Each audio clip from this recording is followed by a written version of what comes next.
Hi, so I am going to do a demo from this particular photo reference and talk about texture and color and experimentation through the process of making a painting using just gouache. So this is a very quick rough block-in. Ideally, I wish I had paper that was a little wider from referencing this photo, and I wish I had, unfortunately I don't, with me right now, ultramarine blue and ivory black. These are just some of the brushes I'm going to be using. A filbert, around and around. These brushes are old. These are brushes from when I was an undergrad, but they're good still. And then some paper towel, this toothbrush, and I'll be using some more paper towel, but this paper towel will be drying off my brush. So here is the reference photo. Okay, and back to there. Oh, I want to make sure. Okay, good. So I have 2 cups of water. You want that when working with watercolor and gouache. Gouache is an opaque watercolor.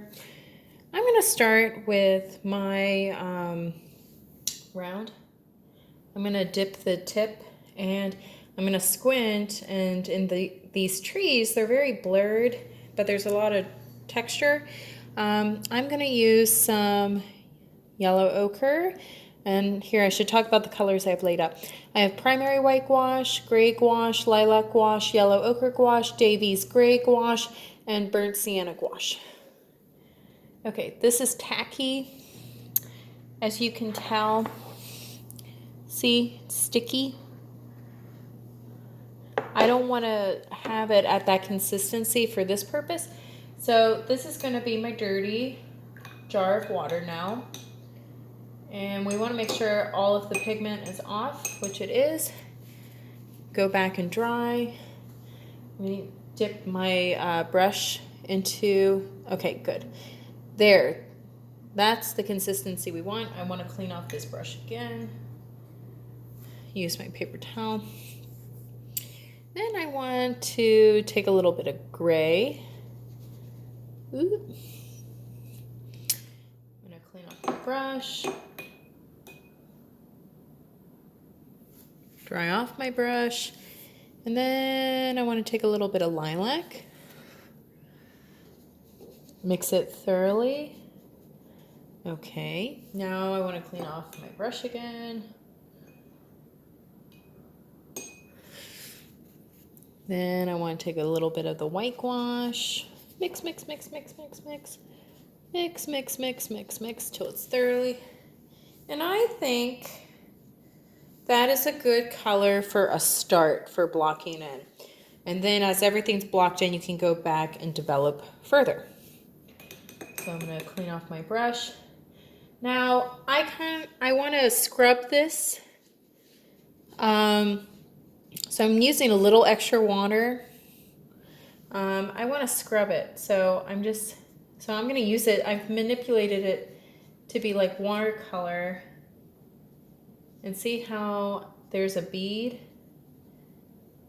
And I'm pushing it in on its side. So I started off with I think I just might make this a little darker.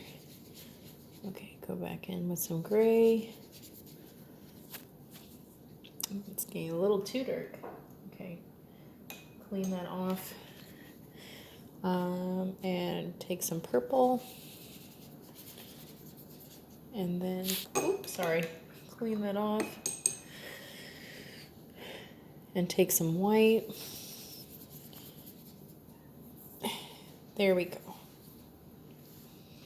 So I want and clean this off again.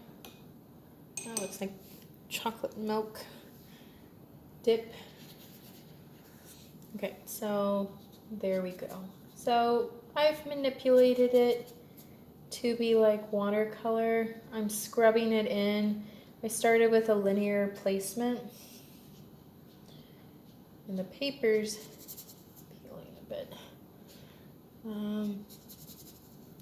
I'm scrubbing it in because I'm looking at the texture in the background and I'm like, oh wow, you know, that looks a little scratchy, looks a little itchy. So this technique is called scrubbing. See how I applied the bead, you can see the bead there of watercolor.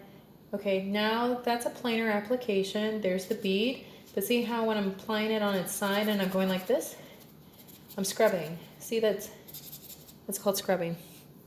I'll go back for more pigment. Scrubbing, scrubbing.